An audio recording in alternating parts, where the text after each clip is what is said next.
Hi everybody, now let us complete the rules which you can use to determine the direction of the magnetic flux lines produced from passing an electric current intensity through a circular loop. The first rule here is called right hand screw rule. Try to imagine a nail.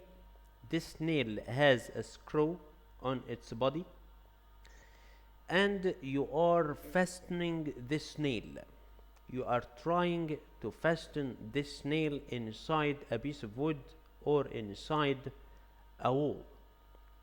The direction of fastening, we all know that the direction of fastening, it's from left to right. So your hand will move, your hand will rotate from left to right. Then the direction of the body of the nail, the direction of the nail's body will be to inside the piece of wood, or it will be inside the wall.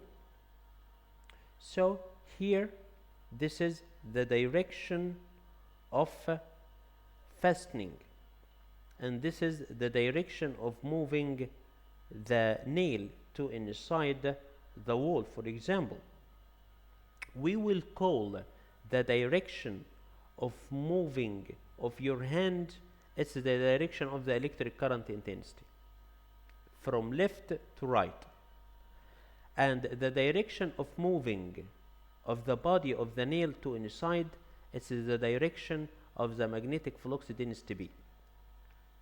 If you oppose the direction of your hand and it became moving from right to left, then moving from right to left, it will be the moving of the electric current intensity. Then the body of the nail will move to outside.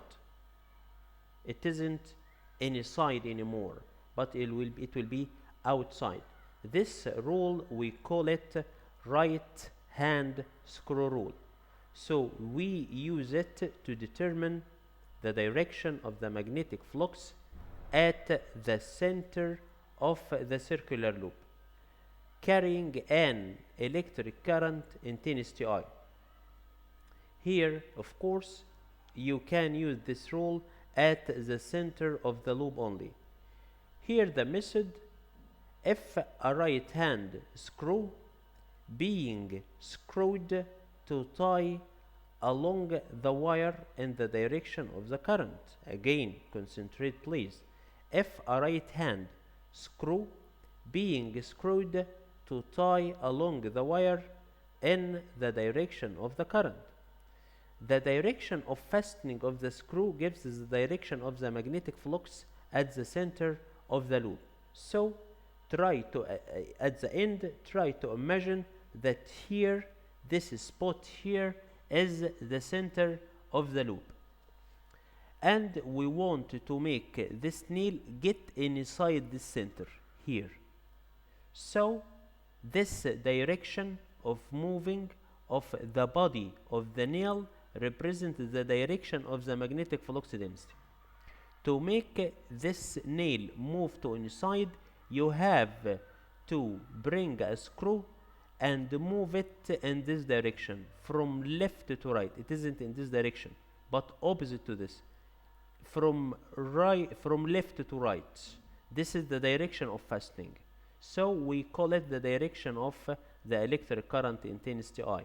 This rule is called right hand screw rule, and don't get missed, you need to use this rule to determine the direction of the magnetic flux density B at the center of the loop. We have another rule here. This rule is called clockwise direction rule. This rule is called clockwise direction rule.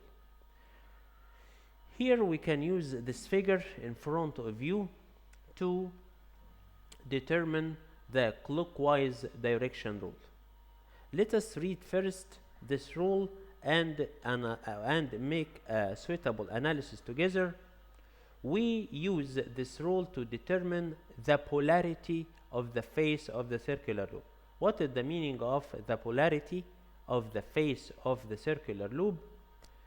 This means determine the type of the pole for each face of the circular loop carrying an electric current intensity I.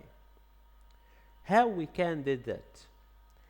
Determine the direction of passing the electric current intensity in the face. If the current intensity in the face of the coil in front of you in the clockwise direction from left to right, so this face we will call it south pole. If the side of the circular loop which carries the electric current intensity in the counter clockwise, then we will call it the north pole. And the north pole always produce the magnetic flux lines, and the south pole always attract the magnetic flux lines. So the magnetic flux lines get out from the north pole and turn to get in the south pole. So the magnetic flux lines emerge from the north pole to the south pole outside the coil. Try to study this on this figure. Here, this is your circular coil, and the electric current intensity get in from this part, from this end, and turn to here, to this side. Here, this face in front of you, the current move in this direction. If you point by your hand, it move from this direction. This direction means from left to right. Here it's moving from left to right. From left to right, this means it's clockwise. From left to right, it's clockwise. So we will call this face with south pole. Try to imagine you are standing on the other face and point by your hand on the direction of the current. It will be from right to left. Try to do this by yourself and you can do this clearly. It's from right to left, so it's counterclockwise. So if the direction is counterclockwise, means anti-clockwise, so we will call this face by north pole. And of course you see here in front of you it's the north pole. So this face is south pole and the other face here it's north pole. And the magnetic flux lines get out from this face, it's the inner one, it's the north. The magnetic flux lines get out as you see in the pattern in front of you, and turn to get in from the other side here. This upper face is called south pole and the lower one here is called north pole. Dear student, take care of these figures because these rules are very important, and you will find it's important to take care of determining the direction of the magnetic flux lines. Due to these rules may you get messed between the rules which determine to you the direction of the magnetic flux lines produced from a straight wire and the magnetic flux lines produced from the passing of electric current in a circular loop. So now we have finished the first and the second parts, and we need to study the third part of this lesson, which is passing the electric current intensity in a solenoid and the difference between a solenoid and a circular loop. Circular loop, as you see in front of you, there is no horizontal length, only radius. But the solenoid, as you see here, this solenoid has a radius and has a horizontal length L. So the shape will change, but it will not be changed for too much. But there is a difference between the solenoid and the circular loop due to the horizontal length here.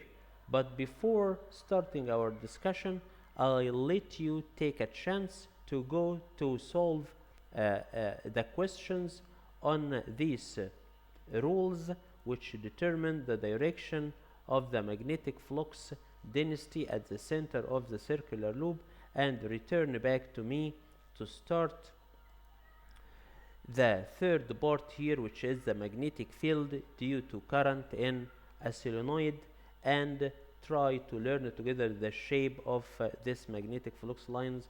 For this time, I want to thank you for your effort with physics, and you can succeed in achieving all your dreams. For this time, goodbye and thank you.